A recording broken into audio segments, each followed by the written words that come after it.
ये जो हैं दिल के महले हैं। स्टेज पे आके तो सब बाबा साहब के और भगवान गौतम बुद्ध के गुण गाएंगे और पीछे निकलते ही बस उनको बुरा कहना शुरू कर दें। क्यों? रात के अंधेरे में उंगली तोड़ देंगे, चश्मा तोड़ देंगे। बिल्कुल बिल्कुल। जी सामने आने की तो हिम्मत अब इनकी रही नहीं है, जी। क्योंकि अब वो बात है नहीं। अब तो एक ज़्यादा वो चूँ करता है ना, उंगली दिखाता है तो थप्पड़ मारते हैं अब तो खींच के। अब ये हमने सिखा दिया पब्लिक को।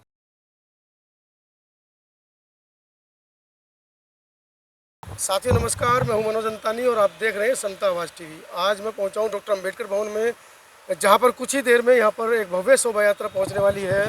हर वर्ष की बात ही इस वर्ष भी the Buddhist Society of India Delhi प्रदेश के तत्वाधान में एक भव्य झांकी लाल किला से निकली है और अम्बेडकर भवन में उसका समापन होना है। और फिर यहाँ पर एक सांस्कृतिक कार्यक्रम भी है। मेरे साथ कुछ सामाजिक लोग हैं, परिचय जानेंगे और जानेंगे बुद्ध पूर्णिमा की पूर्व संध्या पर जो कार्यक्रम है इसका क्या संदेश जाएगा और आने वाले समय में, आने वाले कई दशकों बाद इसके क्या परिणाम होने वाले हैं। सर परिचय दीजिए पहले अपना। सर जीडी गौतम, जय भीम, नमो बुद्धाय।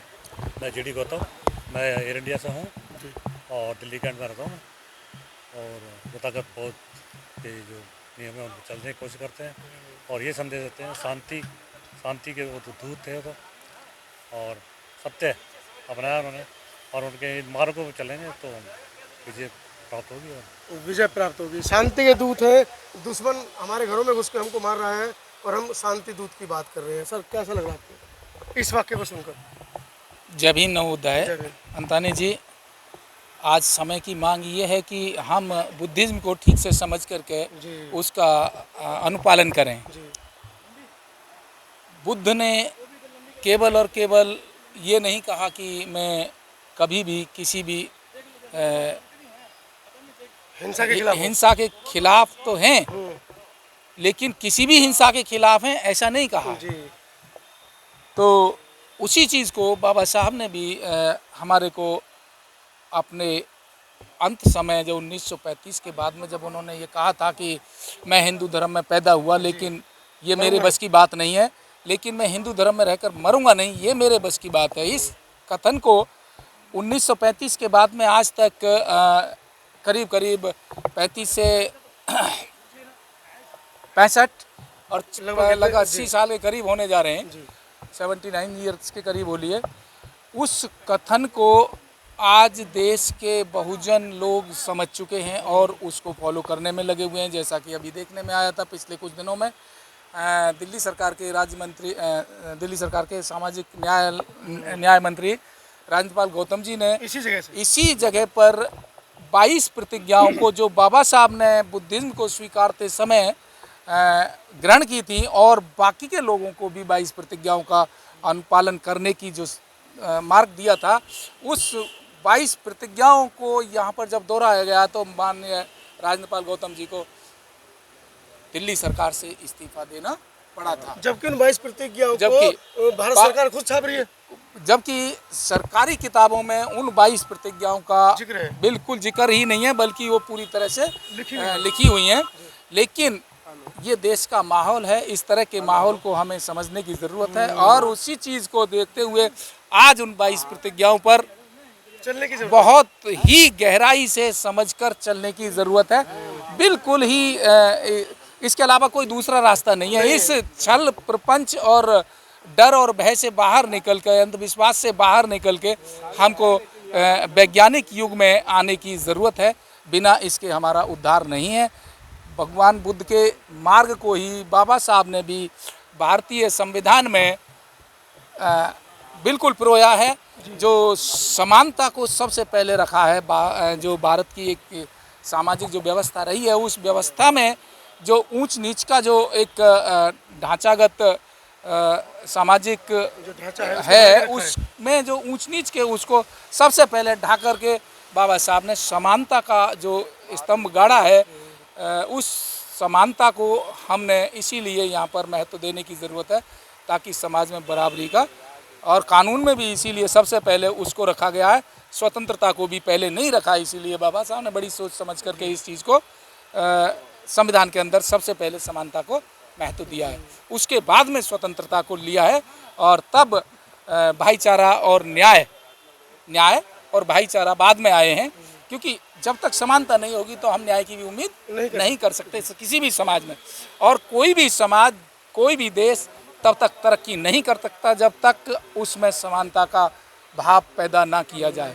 जिस तरह से एक समतल रोड पर हमारी स्पीड विकास की या गति की जो होती है वो स्मूथली चलती है, उसी तरह से अगर देश के अंदर सामाजिक व्यवस्था भी अगर बराबरी की होगी तो देश उतना ही उन्नति के मार्ग पर तेजी से अग्रसर होगा। मतलब देश के गड्ढे भरने की भी जरूरत है, बहुत ज़्यादा गड्ढे भरने, लेकिन देश के गड्ढों को और खोदा जा रहा है। मैं ऐसा कह सकता हूँ, मेरे अपने निजी अनुभव के आधार पर मैं कह सकता हूँ देश के अंदर खाई पैदा की जा रही है जानबूझ करके।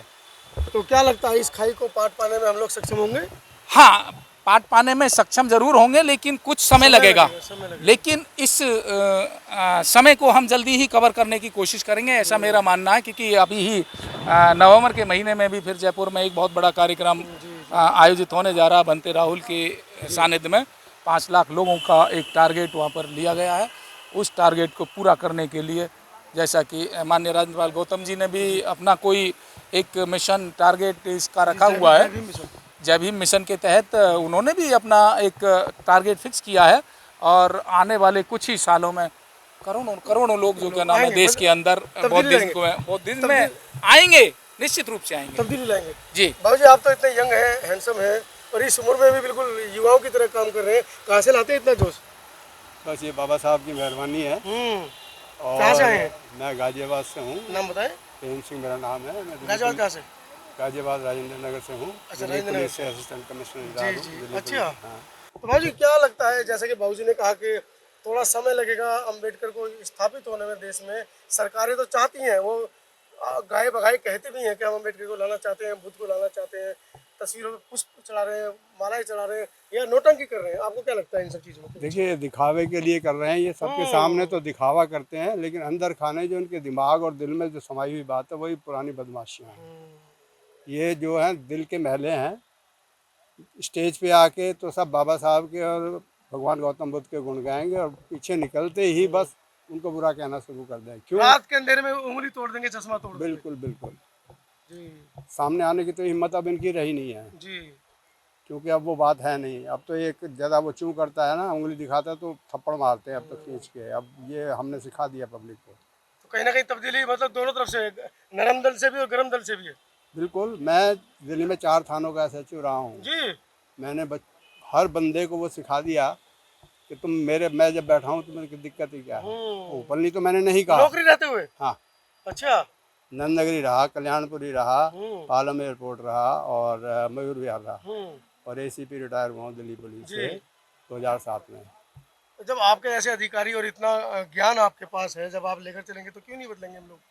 ऊपर से सपोर्ट भी था, कुछ अपने लोग भी थोड़ा सा प्रॉपर नहीं करते थे, लेकिन सपोर्ट करते थे। मतलब ओपनली तो नहीं कर पाते थे, अंदर खाने तो करते ही थे, लेकिन मतलब उतने वो बात नहीं थी। तो आपका जो ज्ञान है, जो आपने 4-5 दशक जो प्रशासनिक सेवाएं दी हैं, उस ज्ञान के आधार पर आपको क्या लगता है कि सरकारें जो है चाहती हैं इस देश को बुद्ध में बनाना? बुद्ध में बनाने का तो मैं बताया ना आपको कि ये ऊपर के मन से तो कहते हैं कि हाँ बुद्ध में बनाएंगे, लेकिन अंदर खाने तो वही अपना जो है अपना मनुवादी विचारधारा इनके अंदर घुसी हुई है। बहुत टाइम लगेगा अभी, बाकी बदलाव आएगा जरूर। बदलाव आएगा। चलिए, एक दिन में नहीं आएगा, एक दिन जरूर आएगा। एक दिन जरूर आएगा। चलिए, धन्यवाद।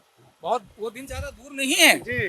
वो दिन ज़्यादा दूर नहीं है, इस चीज़ को आप समझ लें निश्चित रूप से कि बहुत ज़्यादा वक्त नहीं है इसमें, क्योंकि बदलाव की जो बयार है वो चल पड़ी है। उसकी स्पीड तेज है, जी आंधी है। बिल्कुल स्पीड से चल पड़ी है और जल्दी ही इसका परिणाम सामने आने वाला है निश्चित रूप से।